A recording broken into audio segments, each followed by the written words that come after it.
আছে?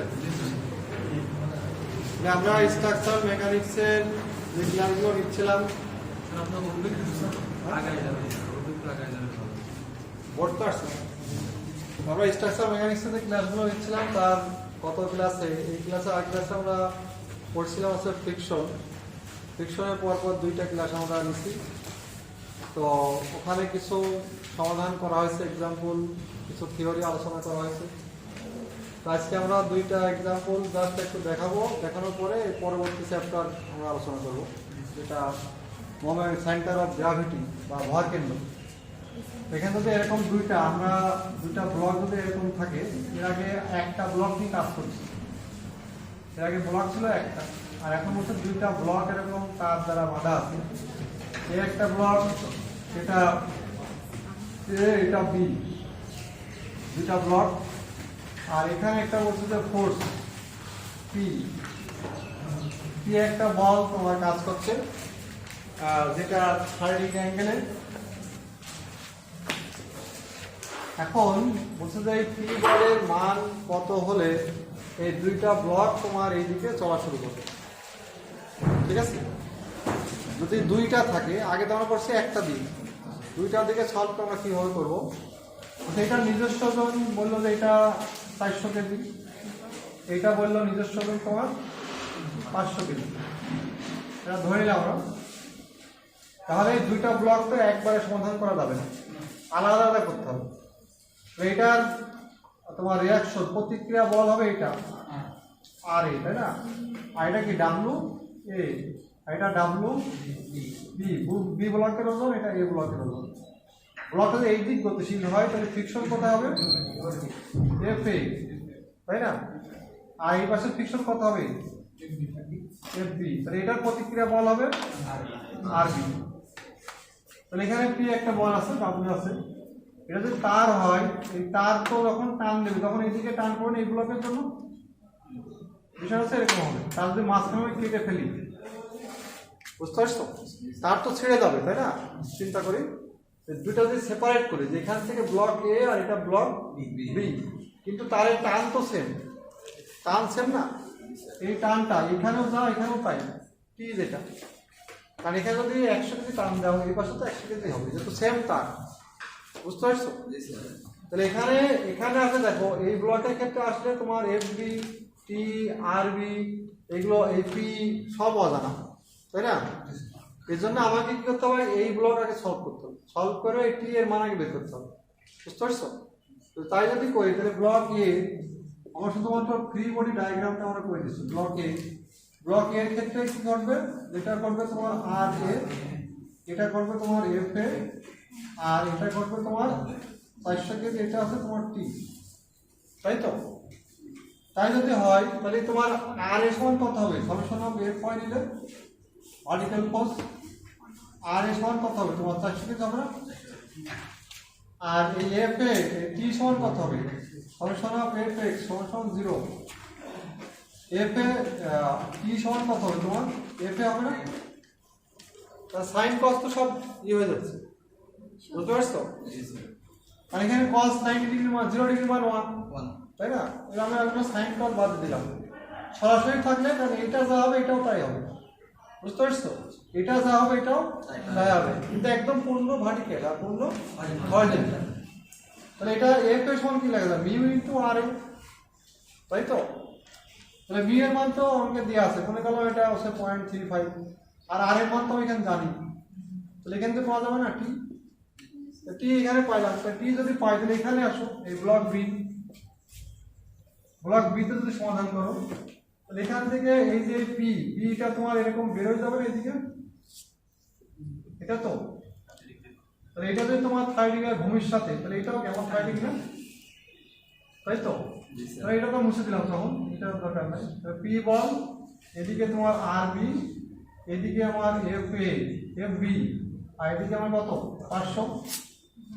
এখান থেকে আমরা এই যদি আগে ভার্টিক্যাল করি, ভার্টিক্যাল করলে তোমার এই মান আসবে একটা, তাই না?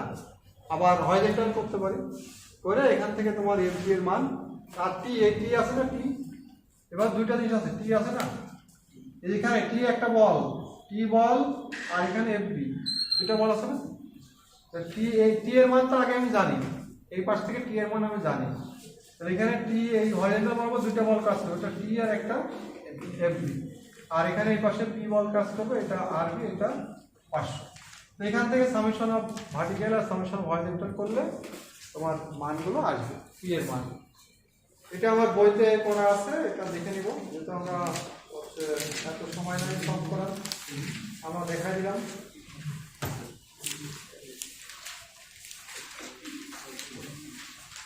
এখন আর একটা অঙ্ক বলছে, এটা যদি আমরা ইয়ে করি কি হবে সলভ করবো, এটা সেটা আমরা সমাধান বললাম, তাই না? দুইটা ব্লক হলে একটা একটা সলভ করতে হবে।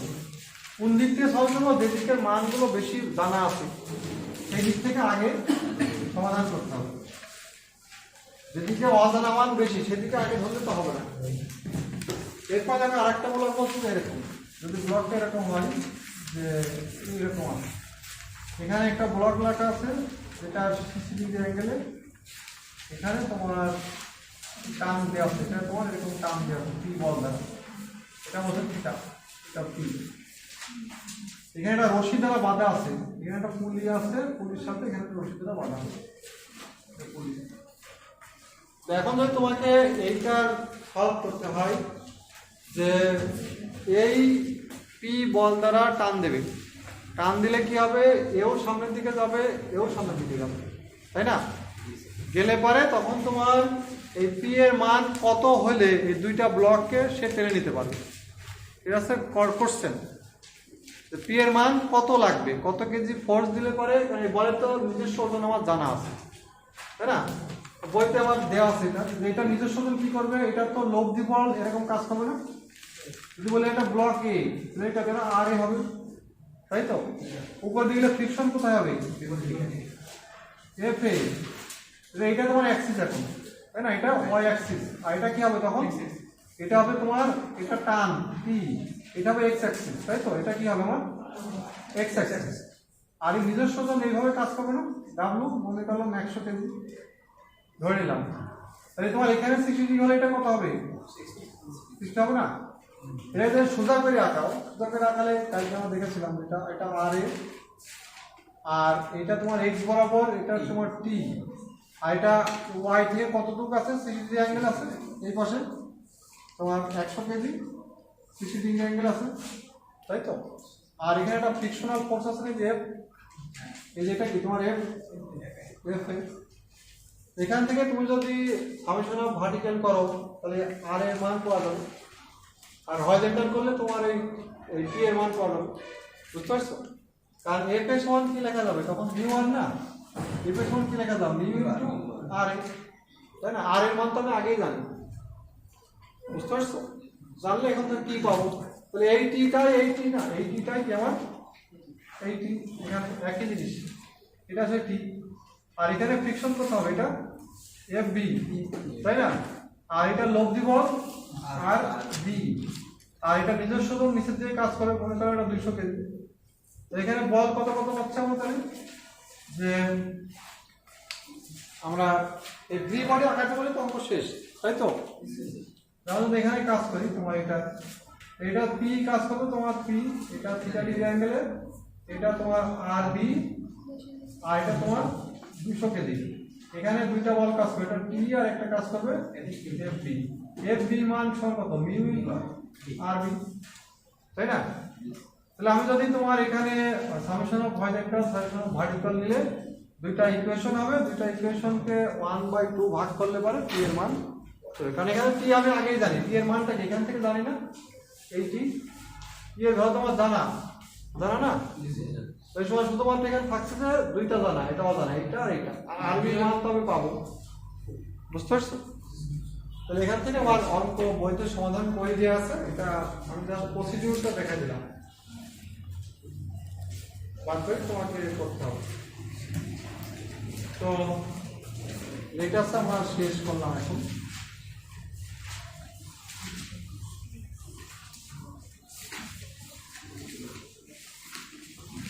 আজকে নতুন অধ্যায় যেটা আমরা করবো যে স্ট্রাকচারাল মেকানিক্সের ভর কেন্দ্র অধ্যায় 5।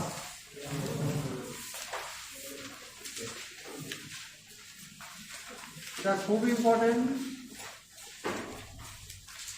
সিভিল ইঞ্জিনিয়ারিং পড়তে গেলে ভর কেন্দ্র সব জায়গায় লাগবে। তোমার অধ্যায় 5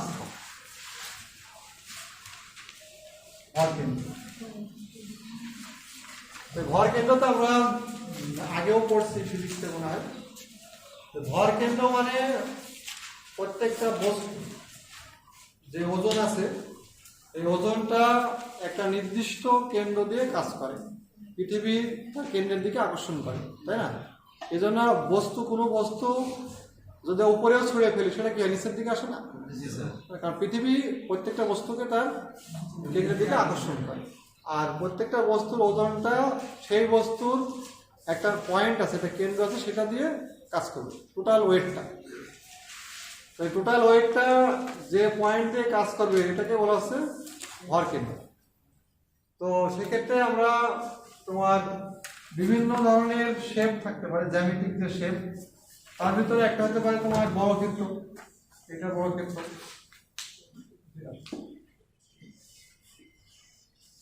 বর্গক্ষেত্র, এই বর্গক্ষেত্রের ভর কেন্দ্র সেন্টারটা হবে এই জায়গায়। এটা যদি বলি আমরা বি আর এটা যদি বলি এইচ, তাহলে এই পয়েন্টটা হবে তোমার এখান থেকে বি h/2 দূরে, তাই তো? আর এখান থেকে কত হবে b/2 দূরে, ঠিক আছে? এই যে এটা বলছে তোমার সিজি বা সেন্টার অফ গ্র্যাভিটি।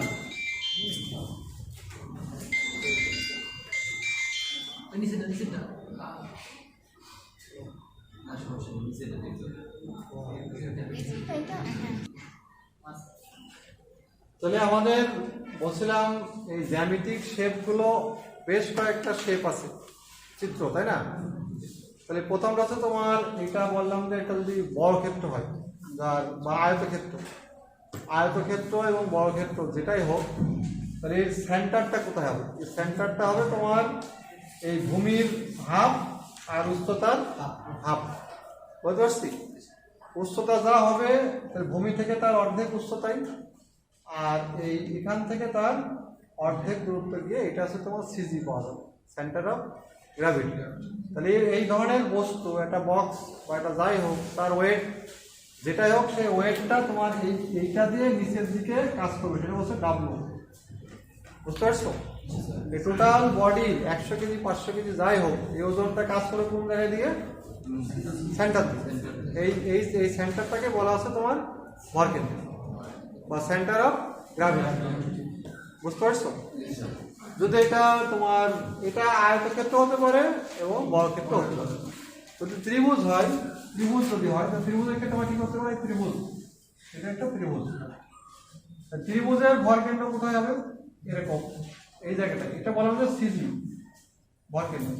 তাহলে এই ভর কেন্দ্রটা তোমার নিয়মটা হচ্ছে যে এইটার যদি আমরা বলি উচ্চতা এইচ ত্রিভুজের, আর ভূমি বললাম যে হচ্ছে তোমার বি, এই সিজিটা পাওয়া যাবে তোমার এইটার এই যে উচ্চতা পাওয়া যাবে এখান থেকে h/3 উপরে।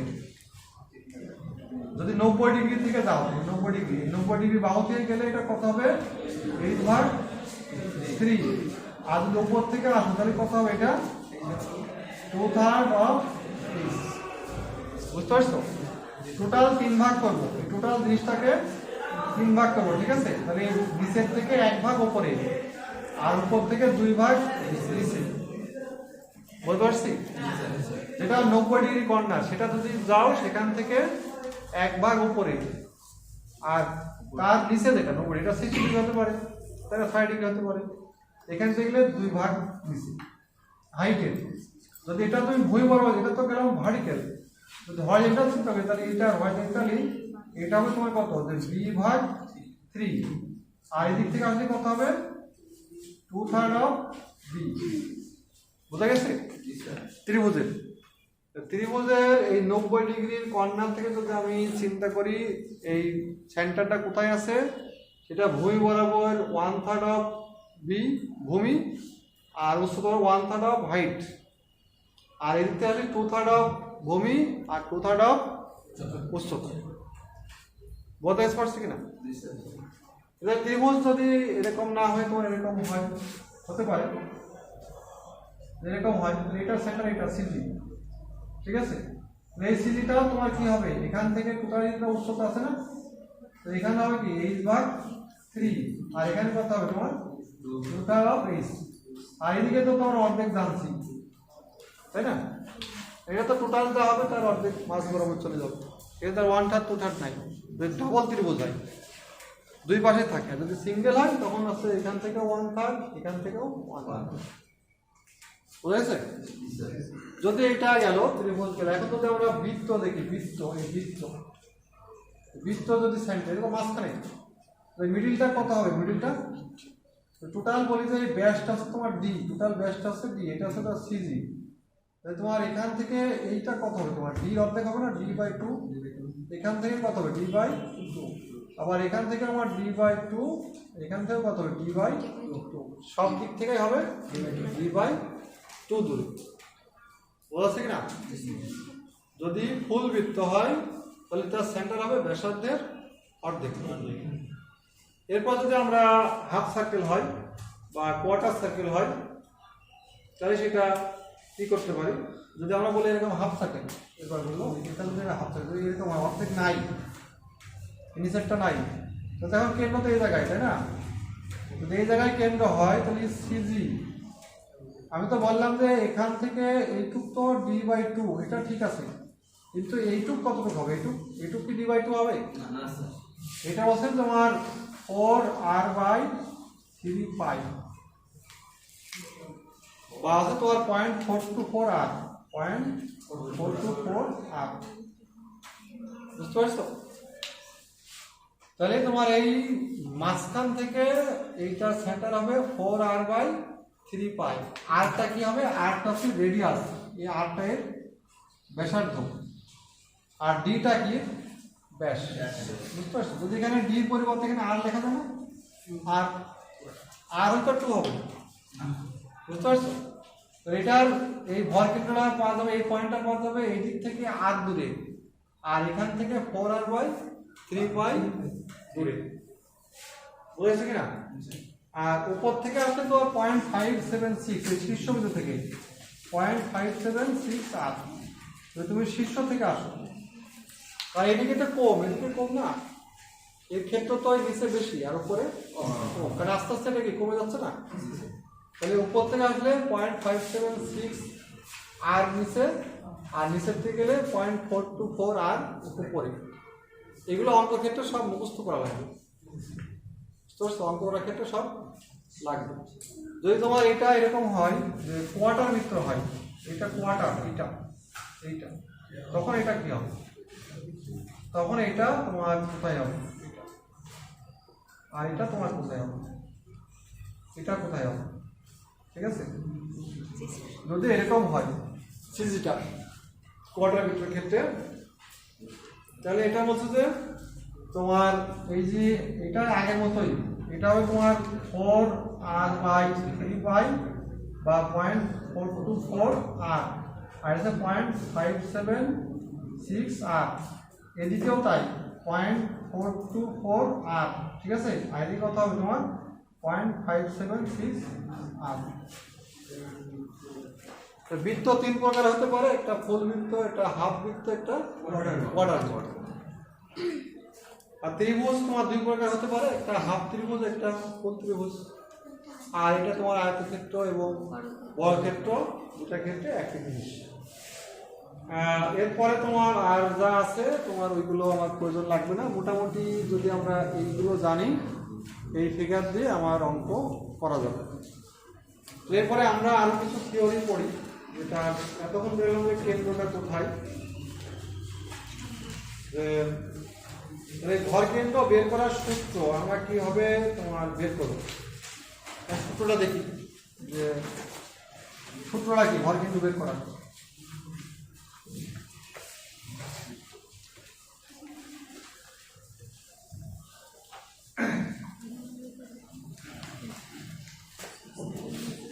যদি আমরা একটা এরকম একটা বস্তু নিই, তার বস্তুটার শেপটা সেইটা,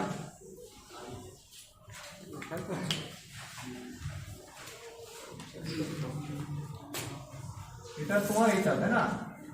এটাকে টোটাল বডির ক্ষেত্রফল, এই পুরা বডির ক্ষেত্রফল কত আমার a, আর এই জিনিসটাকে আমি ছোট ছোট কিছু ক্ষেত্রে ভাগ করলাম, ছোট ছোট কিছু ক্ষেত্রে ভাগ করলাম।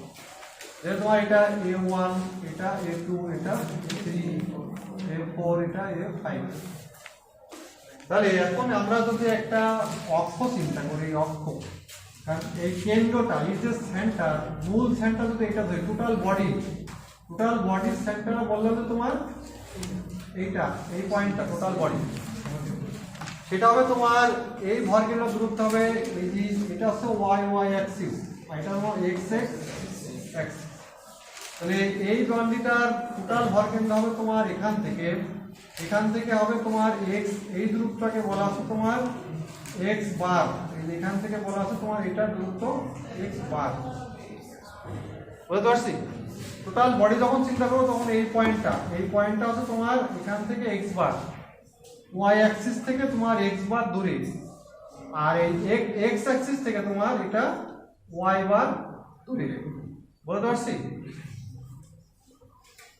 এখন যদি আমি প্রত্যেকটার আলাদা চিন্তা করি, যে এইটার ক্ষেত্রে a1 যেটা a1 এর, তাহলে এটা সেন্টার এখানে আছে, এটা সেন্টার, এটা হলে এটা বললাম এটা x1, আর এটাকে তো বললাম এটা y1। যদি বলে এইটার a2, এটা তোমার কথা হবে এটা বললাম যে তোমার y2, এটা হচ্ছে y2, আর এটা বললাম এটা x2। যদি আমরা এইটা চিন্তা করি, এটা কথা হবে এটা y3, এটা y3, আর এটা হবে তোমার x3। প্রত্যেকটা বডি, প্রত্যেকটা সেগমেন্টে তোমার এরকম পাওয়া যাবে না, তাই না, তার দূরত্ব। এখন এইটা যদি মোমেন্ট নিই, যদি বলি যে ওই y অক্ষের সাপেক্ষে মোমেন্ট, এই অক্ষের সাপেক্ষে মোমেন্ট মানে কি তোমার ক্ষেত্রফলের মোমেন্ট, মানে ক্ষেত্রফল ইনটু দূরত্ব। মোমেন্ট আছে তোমার বলের মোমেন্ট হতে পারে বল ইনটু দূরত্ব, আর ক্ষেত্রফলের মোমেন্ট কি তোমার ক্ষেত্রফল ইনটু দূরত্ব। এটা হচ্ছে এটা মোমেন্ট, এটাও মোমেন্ট, তাই না? এটা হচ্ছে তোমার বলের মোমেন্ট, আর এটা এরিয়ার মোমেন্ট, তাই না, এরিয়ার মোমেন্ট।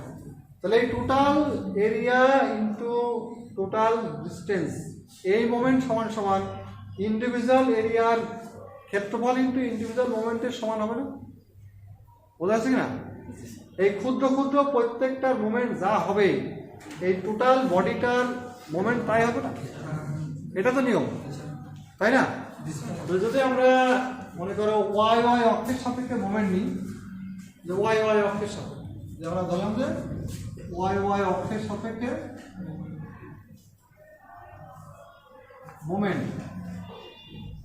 মোমেন্ট নিই, এটা তো y অক্ষ না, এখান থেকে প্রত্যেকটা দূরত্ব কত, x1, x2, এটা x3, আর টোটালটা দূরত্ব কত, x1, আর টোটাল এরিয়া কত, a।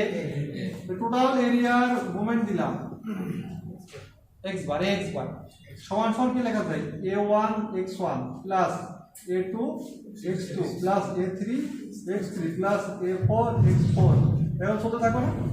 যতগুলো নেব, তাহলে এখানে x বার সমান কি লেখা যায়, যে a1 x1 plus a2 x2 plus a3 x3, এরকম চলবে না, ডট ডট।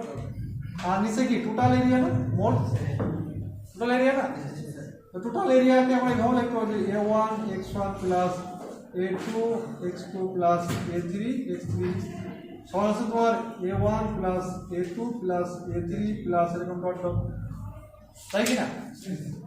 তাহলে এইটা আছে তোমার, এইটা যদি আমরা করি তাহলে এইগুলো, এই যে ইন্ডিভিজুয়াল ক্ষেত্রফলের মোমেন্ট বা ইন্ডিভিজুয়াল সকল যোগফল এরিয়া করলে যেটা হবে সেটাই কি, তার এক্স বার পাওয়া যাবে না? যে এই কেন্দ্রটা কোথায় আছে, সেন্টারটা কোথায় আছে, তাহলে এখান থেকে এক্স বার দূরে, এক্স বার সমান কি হবে, প্রত্যেকটার ক্ষেত্রফলের মোমেন্ট বাই হচ্ছে টোটাল ক্ষেত্রফল। বুঝতে পারছো? অনুরূপভাবে যদি আমরা এক্স অক্ষ থেকে মোমেন্ট নিই, এক্স অক্ষের সাপেক্ষে যদি আমরা মোমেন্ট নিই, তাহলে এখন আগের কি হবে, a ইন্টু ওয়াই বার হবে না? এখান থেকে দূরত্ব কত, এক্স থেকে এই অক্ষ থেকে দূরত্ব কত, এটা ওয়াই না, ওয়াই বার না, তাই না? তাহলে তখন এখানে কি হবে, তাহলে তোমার a1 y1 plus a2 y2 plus a3 y3 plus আর চলতে থাকবে। এটা আছে, এটা গেল। এখন যদি আমরা শুধু y1 লিখি তাহলে কি হবে? a1 y1 plus a2 y2 plus a3 y3 plus আর চলতে থাকবে। আর নিচে কত হবে? a1 plus a2 plus a3 এরকম চলতে থাকবে, তাই না? তাহলে এসে তোমার এটা ভর কেন্দ্র বের করার সূত্র x বার এবং y বার, এটাই আমাকে বের করতে হবে অঙ্ক করে। x বার এবং যতগুলো তোমার চিত্র দেয়া থাকবে, মানে একটা চিত্র তো শুধুমাত্র ত্রিভুজ দিয়ে হবে না, শুধুমাত্র বর্গক্ষেত্র দিয়ে হবে না, সবগুলো কম্বিনেশন করে দেওয়া থাকবে, বুঝতে পারছো? ওখান থেকে ইন্ডিভিজুয়াল বের করে করে এরপরে সমষ্টিটা এইভাবে বের করতে হবে। থিওরি আমরা একটু পড়াই, থিওরি বসে আগে একটা লাইন আছে, ঠিক আছে? তাহলে এই যে এটাকে বলা হয় রেফারেন্স লাইন। এই যে লাইনের রেসপেক্টে আমরা x বার এবং y বার বের করছি সেই লাইনটাকে বলা হচ্ছে রেফারেন্স অক্ষ। এই যে x এবং y অক্ষকে বলা হচ্ছে রেফারেন্স অক্ষ, মানে এর সাপেক্ষে আমাকে কাজটা করতে হচ্ছে। মানে কোনো একটা রেফারেন্স না থাকলে কাজ করা যাবে না, যাবে নাকি? সেই অক্ষটার নাম হচ্ছে রেফারেন্স অক্ষ। আর যদি বলে প্রতিসম অক্ষ, প্রতিসম অক্ষ মানে একটা জিনিসকে তুমি মনে করো এইটা একটা বর্গক্ষেত্র, এইটাকে যদি আমি এইরকম ভাগ করি তাহলে এই পাশে এবং এই পাশে সমান না, এটা y y y y, তাহলে y y অক্ষের দুই পাশে যদি সমান হয় সেটাকে বলা হচ্ছে প্রতিসম অক্ষ, বুঝতে পারছো? এখন যদি আমরা এরকম একটা সেকশন দেখাই, দেখো এরকম একটা সেকশন দেখাই টি, এই টি সেকশন তুমি এই দিক দিয়ে ভাগ করো, এদিকেও যা আছে এদিকেও তাই আছে, তাহলে এই y y অক্ষ আছে তোমার প্রতিসম। যদি x যদি করো x x কি হবে? মানে x এর এই পাশে বেশি আছে এই পাশে একই রকম না, তাই না? এটা এই সেকশনটা y y অক্ষে প্রতিসম, কিন্তু x x অক্ষে প্রতিসম না। এটা কিন্তু দুইটাই প্রতিসম, তাই না? x এবং y দুইটাই প্রতিসম না। তাহলে যে অক্ষ বরাবর ভাগ করলে তোমার দুই দিকে সেম হবে সেই অক্ষটাকে বলা হবে প্রতিসম অক্ষ। যদি সমান না হয় এটাকে প্রতিসম অক্ষ আমরা বলতে পারবো।